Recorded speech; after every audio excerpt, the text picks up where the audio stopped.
வாங்க மீன் குழம்பு செய்வது எப்படி. எண்ணெய் ஊற்றியாச்சு, கடுகு போட்டாச்சு, சோம்பு சீரகம் போட்டாச்சு,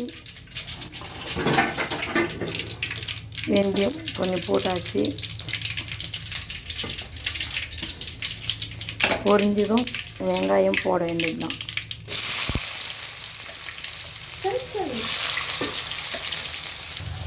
பெரிய வெங்காயம் சைஸில் 3 வெங்காயம் வரப்படட்டும். பாருங்க, இந்த அளவுக்கு வரப்பட்டுச்சு. கறிவேப்பிலை போடணும்.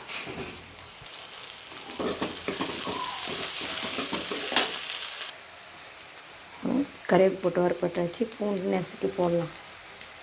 வெறும் பூண்டு.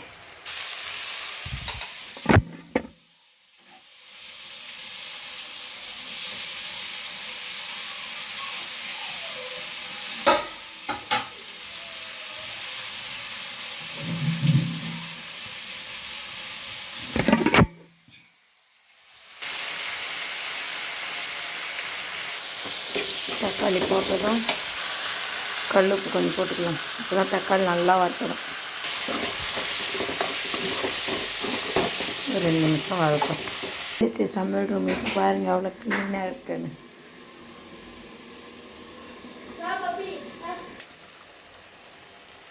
கொஞ்சமாக மஞ்சள் தூள் போட்டுக்கலாம்.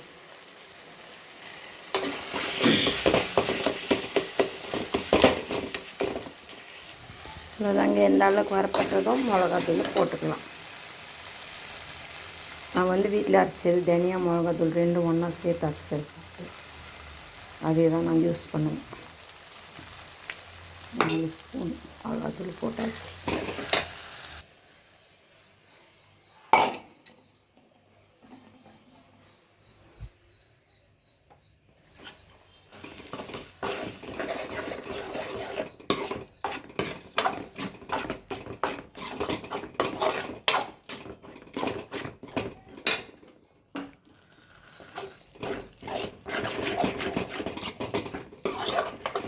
அதாங்க 2 நிமிஷம் மசாலா வாசனை போட்டுன்ட்டு தண்ணி கொஞ்சம் ஊற்றிட வேண்டியது தான்.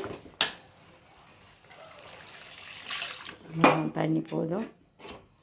கலக்கிட்டு மூடிட வேண்டியது தான். கொச்சி வெட்டிக்கு மீன் கழுவி வச்சுட்டு இருக்குது. மீன் குழம்பு கொச்சிச்சு. வீடியோ எடுக்க மறந்தே போயிட்டேன். தலை தண்ணி ஊற்ற வைக்கணும். எடுத்து வீடியோ அதெல்லாம் ஏற்றுட்டேன். குழம்பு கொச்சி மீன் போடுறதுக்கு தான் எடுக்க மறந்துட்டேன்.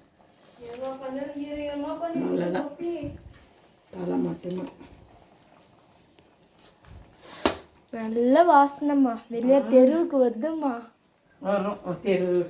அப்படிதான் நான் பப்பி கூட பாரு இங்கே வாழாட்டி இங்கே போகவே இல்லை. அது நல்ல குழம்பு. குளிச்சுட்டு வந்துச்சு மம்மி பப்பி. சாப்பிட்டா தான் தெரியும்.